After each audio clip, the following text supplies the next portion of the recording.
Alright, so today is Sunday, February 2nd, 2020, and I'm standing here at the intersection of Runnymede Road and Henrietta Street in Toronto's West End. On the front of my bicycle I have an action camera mounted, and in this video I'm going to be riding south along Runnymede and giving a tour of Runnymede Road and Ellis Avenue here in Toronto's West End. Alright, so we begin our journey heading in the south direction. The first section of Runnymede here is just a residential street, and the intersection up ahead is St. Clair Avenue West.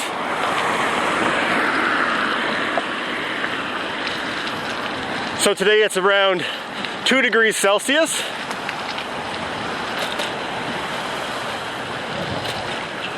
And not too much snow left on the ground. There had been snow about 2 weeks ago today, and a lot of it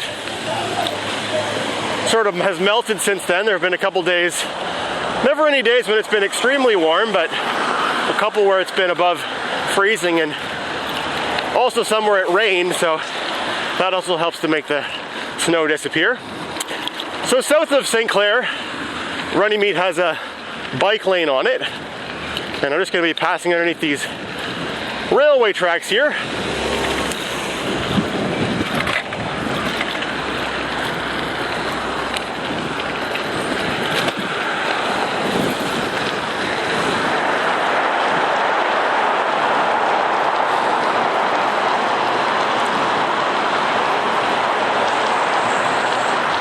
And at the other end of that underpass, we've got another traffic light here, which looks like I'm not gonna make before it turns red, which is Dundas Street West. And if we were to turn left here, that would take us towards the Junction, a neighborhood in Toronto's West End. And I believe it's called the Junction because it's where a bunch of different train lines all sort of intersect each other, including that one that I just went under back there.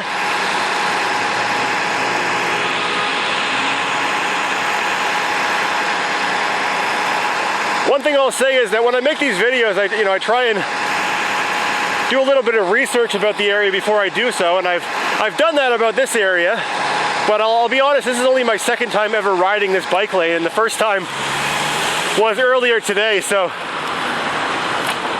a lot of the videos I made in the past have been streets that I ride on like a weekly or a monthly basis, just in my normal daily routines, but this area is kind of outside of the bubble where I spend most of my time.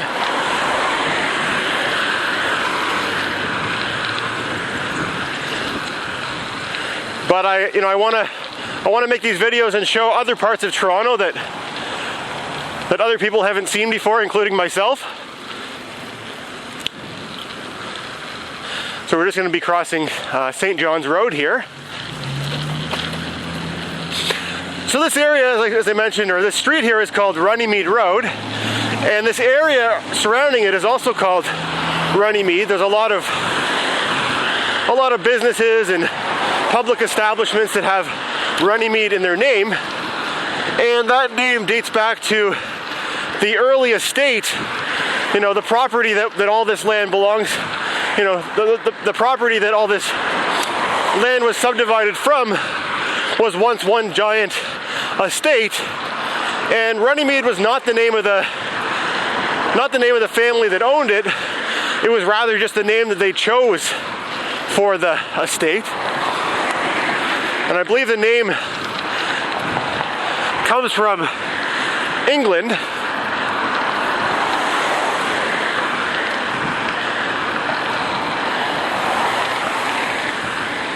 So we're just approaching another traffic light here. This is for Annette Street.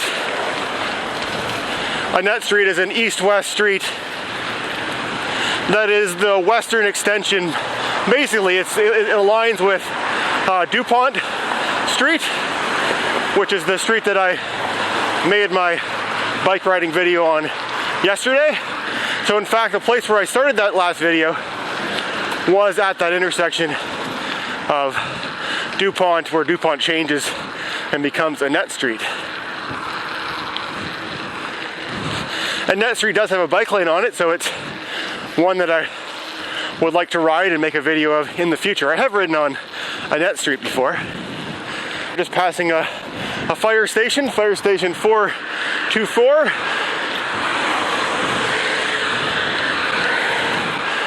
Toronto does have a lot of fire stations, but I'm sure there's not 400 of them. I think that just the naming convention that they use is sort of an intelligent naming convention. So 4, you know, a number that starts with 4 might indicate something. The church we just passed on the right is called Runnymede United Church. And over on the left you can see there's a school that's sort of coming into view. The big white section and another big brick section. That's Runnymede Public School, which according to their sign is both a junior and senior public school.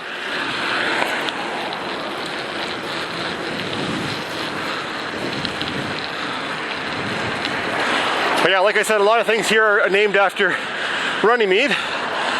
Runnymede was its own independent governed body at one point, but it was amalgamated with the city of Toronto in the early 1900s.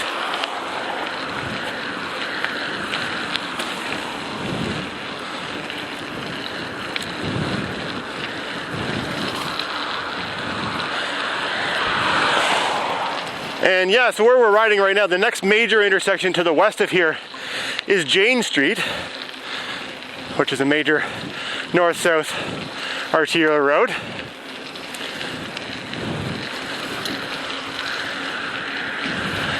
And further to the west of there is where the borough of Etobicoke is, or the former borough of Etobicoke. That's also been amalgamated with the rest of Toronto, but up until the late 90s, early 2000s, it was its own independent, you know, area that had its own mayor and everything like that. So the next intersection we're going to be crossing here is Bloor Street West. And you may have noticed over on the left there, or sorry, on the right, there was a big group of cyclists. That's the start point of the Toronto's coldest day of the year bike ride, which is an event that I'll be going to as soon as I finish recording this video. And that's the reason why I found myself over here in the West End this morning.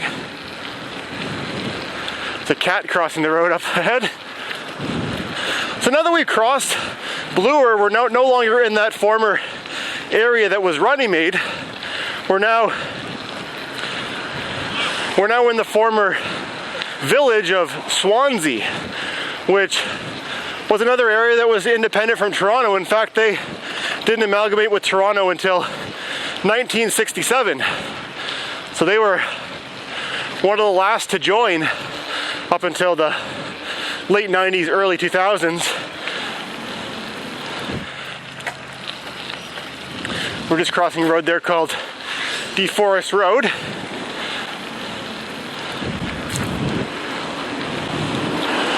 And Swansea is known for being quite hilly. We'll be sort of going down into a little bit of a dip here that we'll have to climb back out of. But then we'll be going down the main big hill, which will take us down to Lake Ontario, which is where I'll be ending the video. So up ahead, this is where Runnymede Road terminates at Morningside Avenue. And from there I'm going to turn left and I'm going to join another road which will take me further in the south direction. So yeah, quite a steep hill here to get out of that little divot that I've gone down into.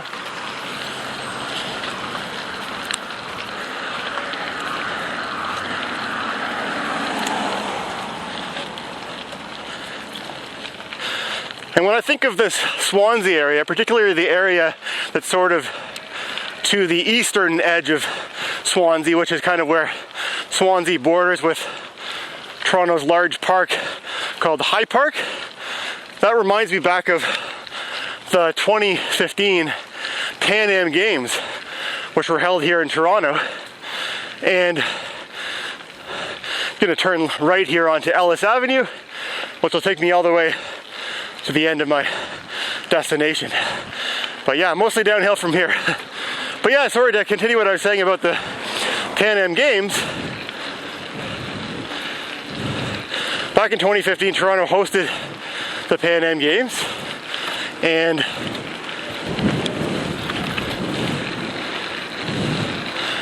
that included road cycling events, and the road cycling course went through High Park, including some of these roads here. I'm not sure if it was this road here, but I remember a road that was just a little bit east of here that included a big hairpin turn about, up a very steep hill, steeper than the one that I was just climbing back there. And I remember going as a spectator and watching the world-class cyclist climbing up this big steep hill, and it was an interesting experience. So yeah, we're just working our way down this big hill here. Over on the left, there's a sort of another big divot in the ground or in the land where there's actually a pond down there. That's called Catfish Pond. And from what I read, there apparently was a lot of ponds in this area originally, but many of them had been filled in.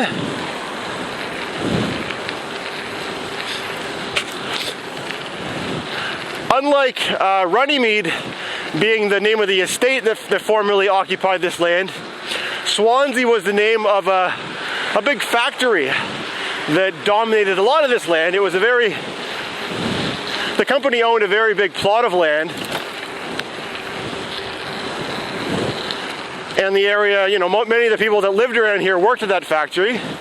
So the area was known as the same name as the factory. And Swansea comes from I believe it was named after somewhere in Wales in the UK.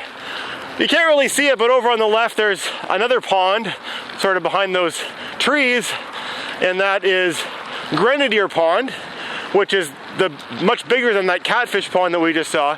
And on the other side of it, or really that pond, is part of High Park. So the main area of High Park, I'll just turn the camera over there while we're waiting for this traffic light. But yeah, that big white area there, that's a pond, or really it's just a small lake. And High Park is over on the other side of there. This traffic light we're waiting to cross here is called the Queensway. And as I said, the road that we've been riding down is called Ellis Avenue. And beyond the Queensway, we're going to be going under a couple other bridges. The first one is a railway bridge, which is the one that the CN Rail tracks are on. That's including the tracks which go in the west, in the west direction. So if you're taking the GO train to Mississauga or Burlington or wherever, even if you're going all the way to Niagara Falls, the train goes along those tracks there.